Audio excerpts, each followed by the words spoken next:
Hey everybody, it's Neil from SoulWinningMinistry.com, and I wanted to talk to you about the problem of evil. The problem of evil is typically an objection that atheists will make against Christians or other theists about how God couldn't possibly exist, because if God is all good and God is all powerful, then he wouldn't let evil exist in the world. But there is evil, so either God isn't really good or God isn't really powerful. So I want to flip this on its head for a second, though, because the problem of evil isn't really a problem for Christians.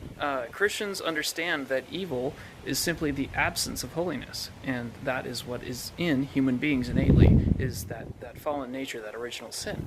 And so that's really not a problem for us. We understand, how to understand evil and how to measure evil, so to speak, like what evil is not. And that's a problem for atheists, because atheists cannot give a consistent logical foundation for morality or for evil.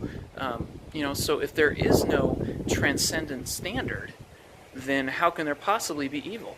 C.S. Lewis famously said, we wouldn't know what a curved stick is if we didn't know what a straight stick looked like. And that's the thing. We have a straight stick, that measuring line of God's word, God saying, hey, this is right, this is wrong, and he's also put that into the hearts of man. So we understand what good is and what evil is. But in an atheistic worldview, what's the source of that? There is no immaterial things. There's no immaterial things like logic, for example, or moral standards. So how do we even understand what evil is? In a consistent atheistic worldview, it's merely a preference. Evolution can't explain it. They'll try and say it does, but it doesn't. They'll just try and say, come up with other explanations. But to date, I have not heard any kind of logical, consistent explanation for evil outside of God placing that standard in the hearts of man and in his word.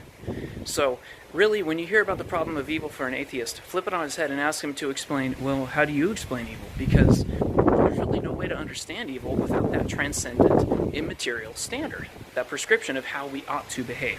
All they can really say is, I don't like it, or I don't prefer it. They can't say consistently, well, Hitler was evil. They can just say, I don't prefer what he did. I don't like what he did. But there's no way that they can say, here's the standard for evil.